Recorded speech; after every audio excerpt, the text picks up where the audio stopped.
Assalamualaikum warahmatullahi wabarakatuh. Perkenalkan, nama saya Iis Nurmaya dengan NIM 200005222 dari Prodi Pendidikan Guru Sekolah Dasar Fakultas Keguruan dan Ilmu Pendidikan Universitas Ahmad Dahlan tahun ajaran 2021.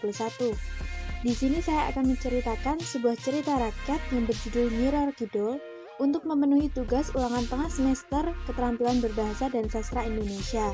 Legenda Nyi Roro Kidul merupakan salah satu cerita rakyat yang berasal dari Jawa Tengah. Cerita ini cukup terkenal di seluruh Nusantara. Nyi Roro Kidul terkenal sebagai seorang ratu penguasa pantai selatan di Pulau Jawa.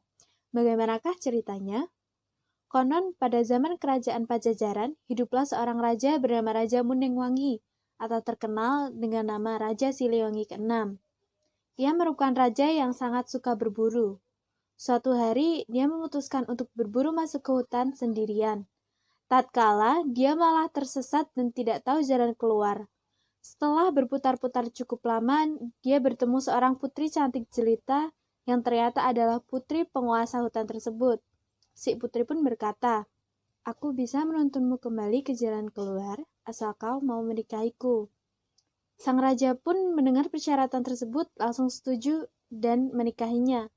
Setelah bertahun-tahun tinggal di kerajaan tersebut, ia ingin kembali ke kerajaan Pajajaran. Akhirnya dia menagih janji kepada istrinya untuk mengizinkannya pulang kembali ke kerajaannya. Dengan rasa yang sangat sedih, sang istri pun menyetujui dan mengizinkannya untuk kembali ke kerajaannya. Kepulangan sang raja pun disambut meriah oleh seluruh rakyat Pajajaran karena mereka berpikir bahwa rajanya telah meninggal saat melakukan perburuan. Bahkan, permaisuri dan seluruh anggota istana mengadakan pesta besar-besaran untuk menyambut kembalinya sang raja. Suatu malam, sang raja pun mendengar tangisan bayi yang berasal dari luar.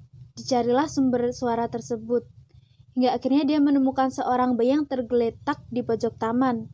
Saat hendak ingin menggendong bayi itu, tiba-tiba muncul seorang putri cantik jelita yang sangat ia kenali, yaitu istrinya yang tinggal di hutan. Istrinya berpesan untuk membesarkan bayi mereka di kalangan manusia karena sebenarnya dia adalah seorang siluman. Setelah menyampaikan amanatnya, si putri pun langsung menghilang. Tatkala si raja diam tercengang. Mendengar amanah itu, raja pun menjalankannya, membesarkan bayi itu di istana dan diberi nama Putri Kadita. Putri Kadita tumbuh menjadi gadis yang baik, cantik, dan sangat pintar. Semakin tahun umur raja pun semakin tua, hingga akhirnya dia menginginkan seorang putra yang dapat melanjutkan tatah kerajaannya. Dengan meminta persetujuan kepada Putri Kadita untuk menikah kembali, akhirnya Putri Kadita pun mengizinkan ayahnya untuk menikah.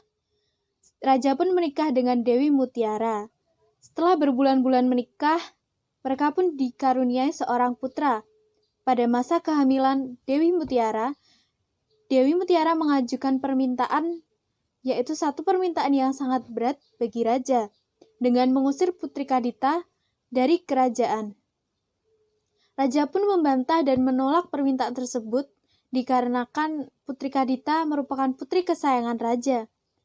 Dengan rasa yang sangat kesal dan marah, Dewi Mutiara pun menemui seorang dukun untuk meminta bantuannya membuat Putri Kadita mempunyai bau busuk dan mempunyai penyakit kulit.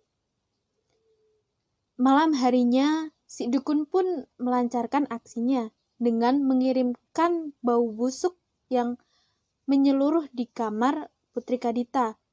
Namun anehnya Putri Kadita tidak dapat mencium bau itu.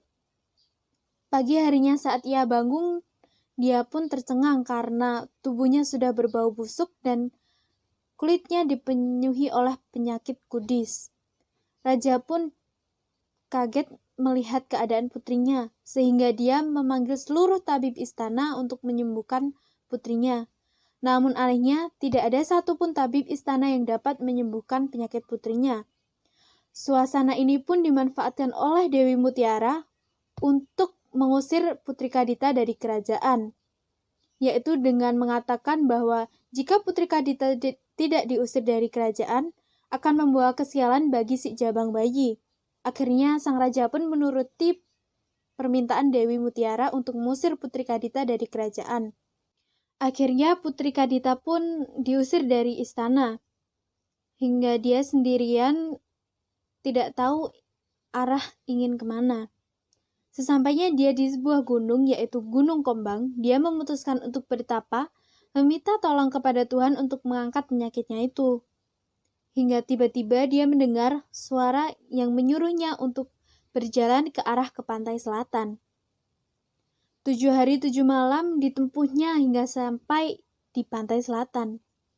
Sesampainya di pantai selatan, Putri Kadita mendengar suara itu lagi yang menyuruhnya untuk pergi ke arah air laut dan menyatu dengan laut.